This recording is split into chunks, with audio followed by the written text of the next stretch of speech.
Maria Madalena e a outra Maria foram ver o sepulcro, o túmulo. E eis que houve um grande terremoto, porque um anjo do Senhor desceu do céu e, aproximando-se, removeu a pedra e sentou sobre ela.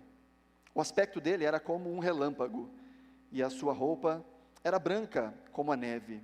E os guardas, com medo do anjo, tremeram e ficaram como se estivessem mortos.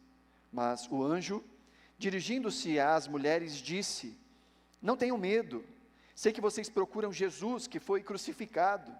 Ele não está aqui, ressuscitou como tinha dito. Venham ver onde ele jazia.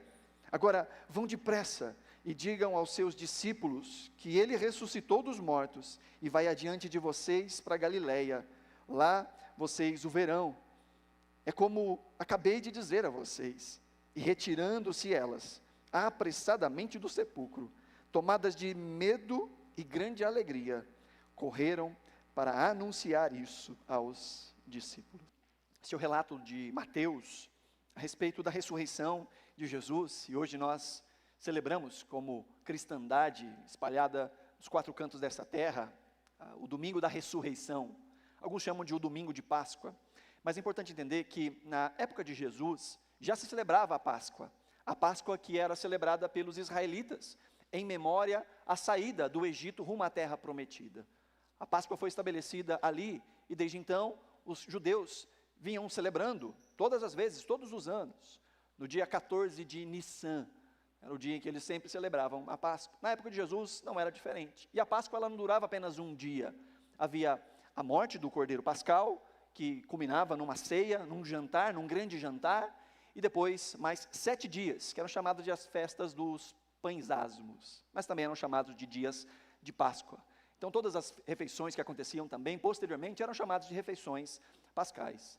Jesus celebra a sua ceia no dia da celebração da ceia pascal.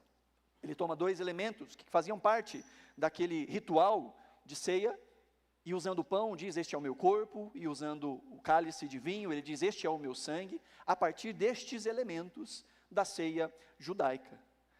Diferente do tempo agora dos judeus, a nossa Páscoa, o nosso domingo de Páscoa, ele não cai juntamente com a Páscoa dos judeus. Inclusive esse ano a Páscoa dos judeus vai ser lá para o dia 22 de abril.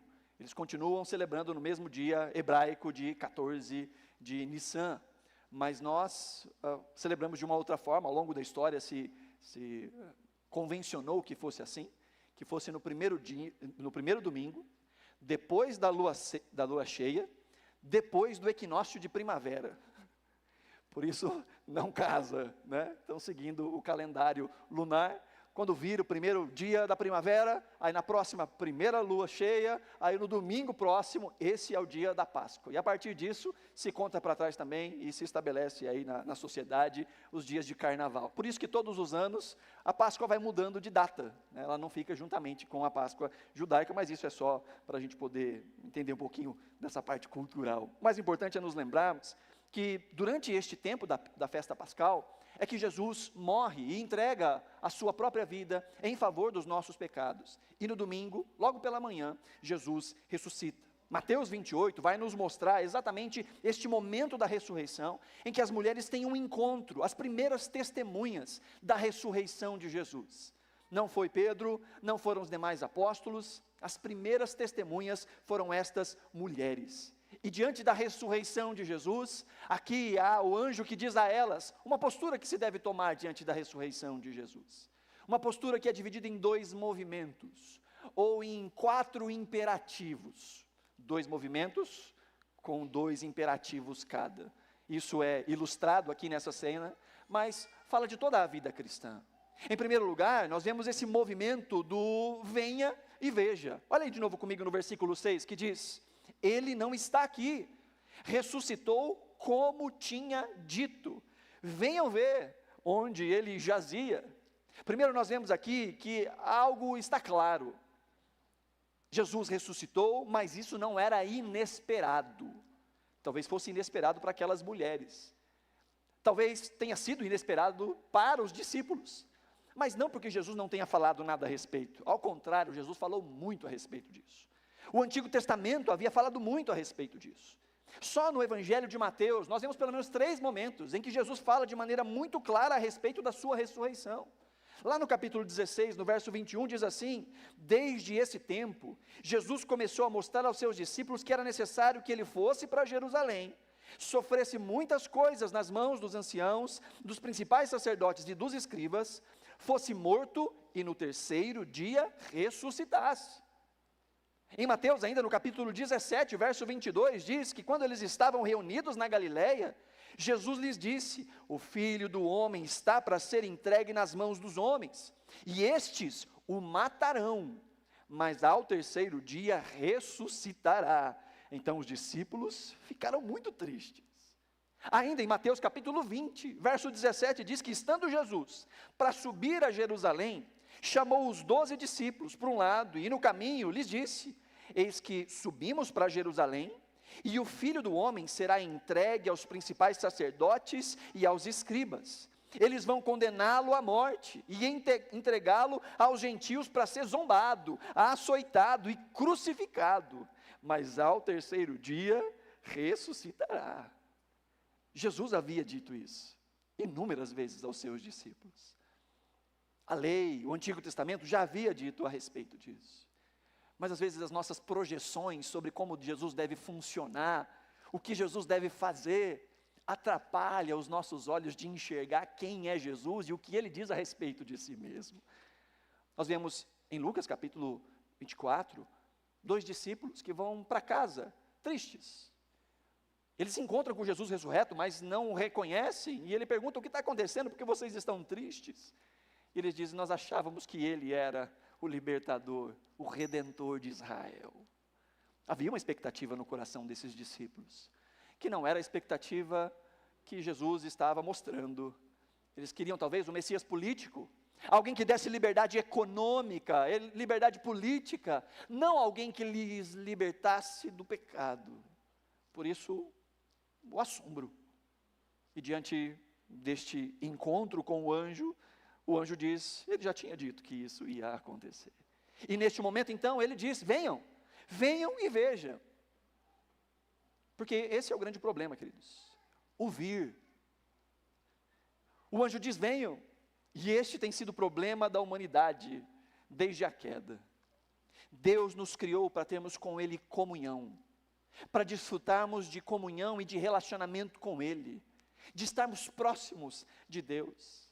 No jardim, os nossos primeiros pais tinham essa comunhão direta, essa comunhão plena com Deus. A grande questão é que o pecado rompeu com isso. O pecado fez separação entre nós e o nosso Deus. O caminho foi obstruído. No Antigo Testamento, na cena do Éden, vemos querubins na porta de entrada para o palácio de Deus, para a presença de Deus, de forma que ninguém pudesse chegar.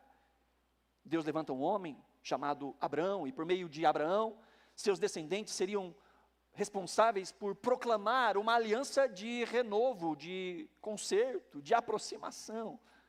E através da família de Abraão, são estabelecidos os sacrifícios, a lei sacerdotal, um intermediário. Porque desde a queda, não podemos entrar na presença de Deus, não podemos nos aproximar de Deus. Então Deus estabeleceu um mediador, um intermediário. Mas tudo isso apontava para Jesus. Porque é em Jesus que a aproximação realmente acontece. O ministério de Jesus foi todo sobre: venham, se aproximem. Começando com a sua encarnação, o próprio Deus vindo até nós. O próprio Deus se fazendo disponível, se fazendo acessível a nós. Na encarnação, ele se aproximou de nós. E na cruz, ele removeu o obstáculo que nos impedia de nos achegarmos ao Senhor. Os nossos pecados que fazem separação entre nós e o nosso Deus, foram por Cristo cravados na cruz, de forma que aquilo que atrapalhava a nossa chegada ao Pai foi retirada.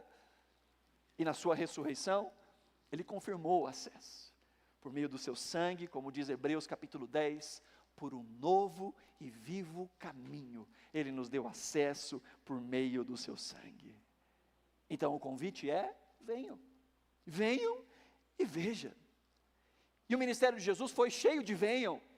Venham a mim, vocês que estão cansados, sobrecarregados. Mas não só um chamado genérico, chamados particulares.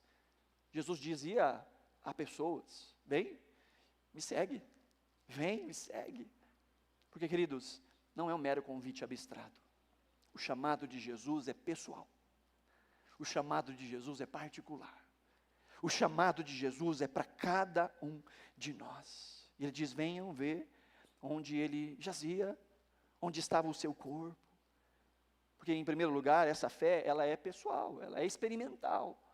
É a fé que nós desenvolvemos. Não basta apenas saber sobre Jesus, não basta apenas conhecer a história de Jesus, não basta apenas repetir a história de Jesus, é necessário ter um encontro pessoal com Ele. O chamado é para nós, o venha é para nós, mas também não é só experiência, há também razão. O Senhor não nos chama apenas para um sentimento, mas para averiguar, para investigar. O texto nos diz: venham ver onde ele jazia. A fé também é racional. Venham ver o lugar. E nós cremos, não só pela fé na ressurreição de Jesus, mas a história nos fala desse fato. Mesmo aqueles que não creem em Jesus, mesmo historiadores que não creem em Jesus, não podem deixar de afirmar que os seus discípulos criam profundamente que ele estava vivo. Ainda que eles não acreditem que isso seja verdade, não há nenhuma dúvida que os seus discípulos criam que ele estava vivo. Paulo vai dizer em 1 Coríntios capítulo 15, que depois de ressurreto, Jesus apareceu para mais de 500 pessoas, e Paulo dizia, dos quais muitos deles ainda estão vivos, como quem diz, pergunte para eles. O testemunho dos apóstolos, o testemunho das pessoas que viram o Cristo ressurreto. E você pode dizer: Jean, pode ter sido uma grande enganação, eles fizeram um combinado, roubaram o corpo de Jesus, esconderam o corpo de Jesus e combinaram que eles iam mentir a respeito disso. E eu pergunto para você: quando é que a gente mente? Quando a gente escolhe mentir? Não é quando nos é vantajoso? Quando a gente ganha alguma coisa com isso? E o que os discípulos de Jesus ganharam ao dizer que ele havia ressuscitado? Crucificação, apedrejamento, gente jogada aos leões, e gente que, quando confrontada, dizia para eles: negue a Jesus, neguem a Jesus, e eles diziam: nós não podemos, nós não conseguimos. Quando Pedro e João estão pregando aos judeus, os oficiais, o sinédrio chama Pedro e João e diz: não falem a respeito deste nome. E Pedro e João diz: olha, é melhor obedecer a Deus ou obedecer a homens, de forma que nós não podemos deixar de anunciar o que nós vimos e ouvimos. E quando nós pensamos nesse termo, deixar, não podemos deixar, às vezes parece uma obrigação moral, né? Ai, não posso deixar de falar. Mas não é essa a palavra que Pedro e João estão usando. Eles falam de uma impossibilidade física, de uma impossibilidade real, como se eles fossem impelidos e não conseguissem deixar de falar. Eles dizem: a gente não consegue, não dá para deixar de falar que Ele está vivo, que Ele é Senhor. O chamado é: venham, tenham uma experiência, mas investigue, cresça no conhecimento, vá às fontes, leia a história, veja as testemunhas. João disse: nossos olhos viram, as nossas mãos apalparam, os nossos ouvidos ouviram a respeito daquele que é a vida. E Pedro vai nos convidar a apresentar a qualquer um que nos pergunte qual é a razão da esperança que há em nós. Fé também fala de pensar, fé também fala de investigar, de averiguar. Então, nesse primeiro movimento, o que nós vemos é que diante da ressurreição nós somos chamados para vir, para se aproximar. Venha, veja, experimente, participe, tenha um relacionamento íntimo e pessoal com Ele. Mas, em segundo lugar, nesse segundo movimento, o que nós vemos é um movimento da proclamação. que está no verso 7, que diz: agora vão depressa e digam aos seus discípulos que ele ressuscitou dos mortos e vai adiante de vocês para Galileia. Lá vocês o verão. É como acabei de dizer a vocês. Uma vez chamados, uma vez que tivemos essa experiência com Cristo, uma vez que vimos a sua ressurreição, participamos da sua ressurreição, agora somos chamados a sermos proclamadores, a sermos testemunhas diante de outras pessoas. E essa missão, ela é muito antiga. Essa missão acontece mesmo desde antes da queda. Deus nos criou para que pudéssemos levar a sua glória até os confins da terra. Deus disse aos primeiros humanos: vão, encham a terra, vão para todos os lugares, dominem, porque vocês são a imagem, mostrem a minha imagem. Havia missão antes da queda, havia missão antes do pecado, e a missão era mostrar Deus em todo lugar. E essa missão continua. Ela mudou um pouco os seus contornos, porque antes bastava fazer filho e ir para os confins da terra, que a gente estava mostrando a glória de Deus face a face o tempo todo. Mas desde a queda é necessário dizer aos outros aquilo que nós ouvimos um dia: venham, aproximem-se. Há um caminho de proximidade. Por meio de Israel, por meio dos descendentes de Abraão, Deus chama então essa família para que ela fosse este anúncio diante das nações, a luz diante das nações, chamando todas as nações: voltem-se para Deus, aproximem-se de Deus, mas tudo isso como sombra. E é na igreja que isso ganha plenitude. Na encarnação de Jesus, Jesus diz: o Espírito do Senhor está sobre mim, pelo que Ele me ungiu para pregar as boas novas. E esse mesmo Espírito que estava sobre Jesus, o mesmo Espírito de Deus, que potencializou todo o ministério de Jesus, é o Espírito que é derramado sobre nós.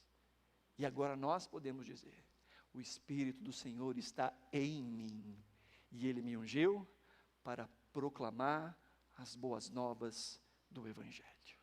Nós anunciamos que o caminho está aberto. Nós anunciamos agora a glória da redenção. Nós anunciamos a ressurreição de Cristo, a nossa ressurreição que acontecerá também, e até mesmo a ressurreição de toda a criação, novos céus e nova terra, porque Ele abriu o caminho, nós podemos entrar, nós podemos nos achegar, e assim como Ele ressuscitou, nós também nele ressuscitamos. Somos chamados a anunciar essa verdade que nós experimentamos. Por isso não dá para dizer: eu não sei, eu não sou especialista, eu não conheço muitos versículos, eu não sei falar bonito. Você não precisa falar bonito, só fale aquilo que você viu. Venha e veja. Agora vá e anuncie. Anuncie aquilo que Deus fez na sua vida. Anuncie aquilo que Deus fez no seu coração. Anuncie como este Evangelho te encontrou e em que condições ele te encontrou e quem você tem sido desde que o Evangelho te alcançou. Porque para quem é esse chamado? É só para estas mulheres? Veja, naquela cultura as mulheres não tinham nem valor legal no seu depoimento. Se uma mulher visse um crime e fosse levada para um juizado, ela precisava de pelo menos um homem para atestar que aquilo que ela falou é verdade. Naquele mundo antigo, as mulheres não tinham valor testemunhal. Mas Deus quebra a lógica desse mundo. Deus mostra que o acesso está aberto para todos nós. E Deus faz questão de mostrar que aqueles que se acham demais estão sendo colocados de joelho diante da graça, diante da misericórdia de Deus. E as primeiras missionárias da ressurreição são essas mulheres. Inclusive a Bíblia nos diz que de uma delas Jesus havia expulso 7 demônios.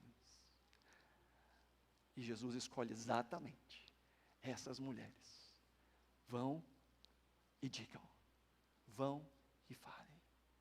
E é para todos nós. Ainda no capítulo 28, se você está com a Bíblia aberta, no versículo 19, o próprio Jesus, agora aparecendo a todos os seus discípulos, diz no verso 19: portanto, vão, e façam discípulos de todas as nações, batizando-os em nome do Pai, do Filho e do Espírito Santo, e ensinando-os a guardar todas as coisas que eu tenho ordenado a vocês. E eis que estou com vocês todos os dias, até o fim dos tempos.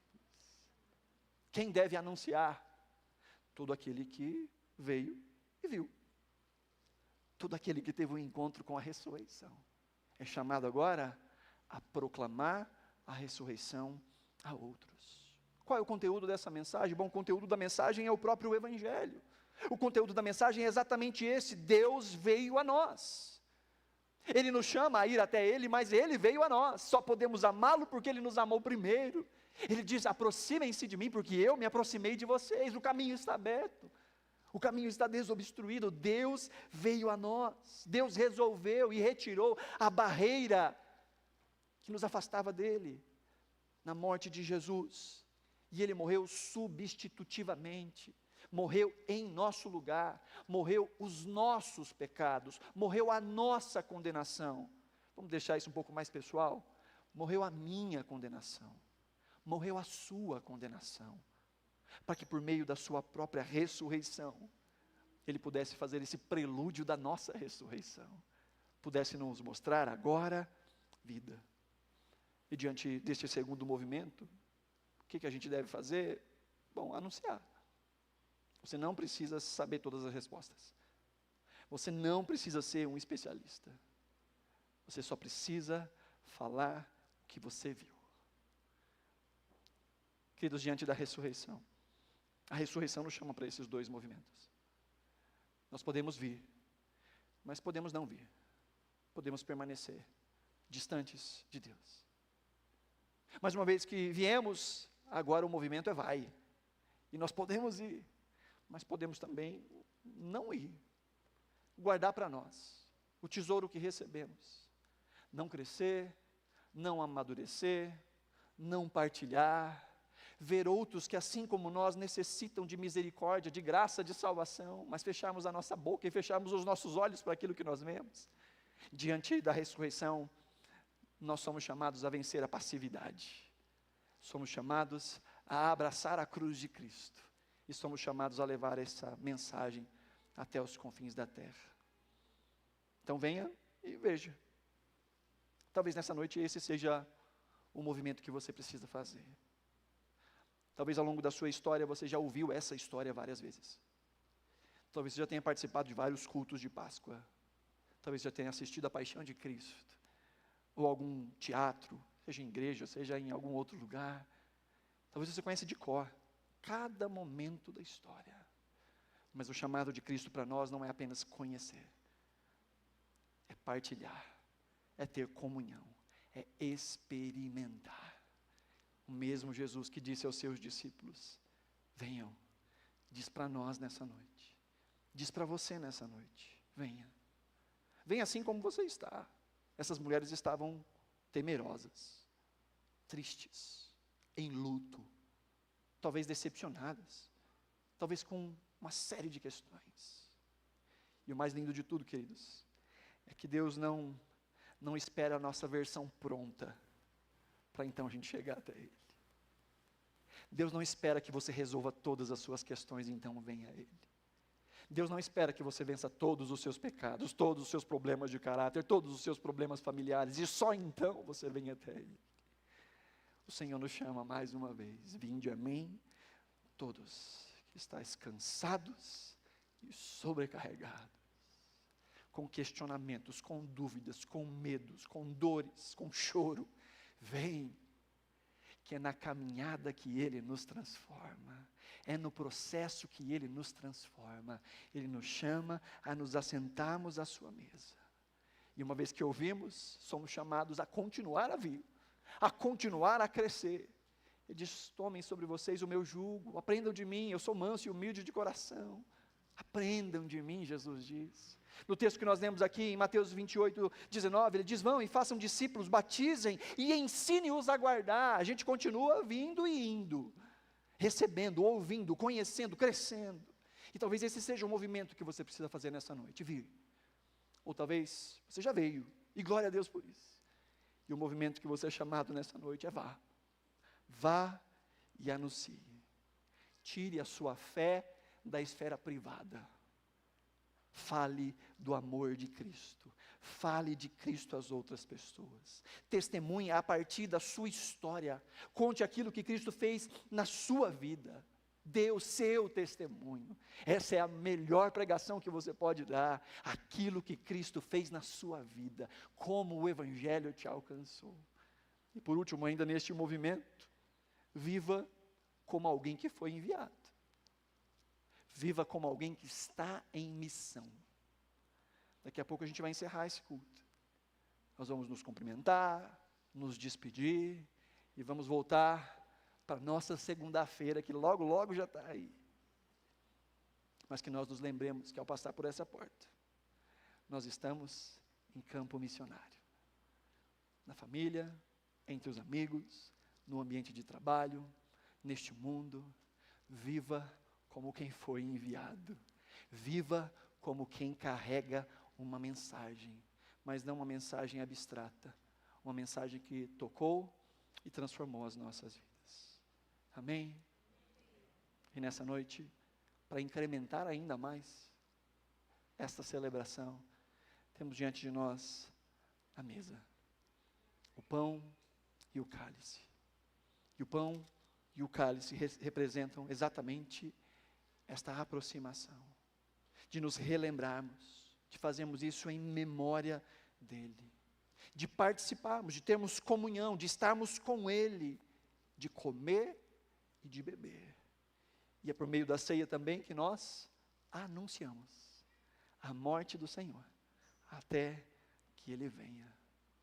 Por meio da sua mesa, nós somos nutridos como discípulos nesse mundo, nutridos de certeza, nutridos de esperança, porque a mesa é lugar de encontro, mas a mesa também é lugar de envio.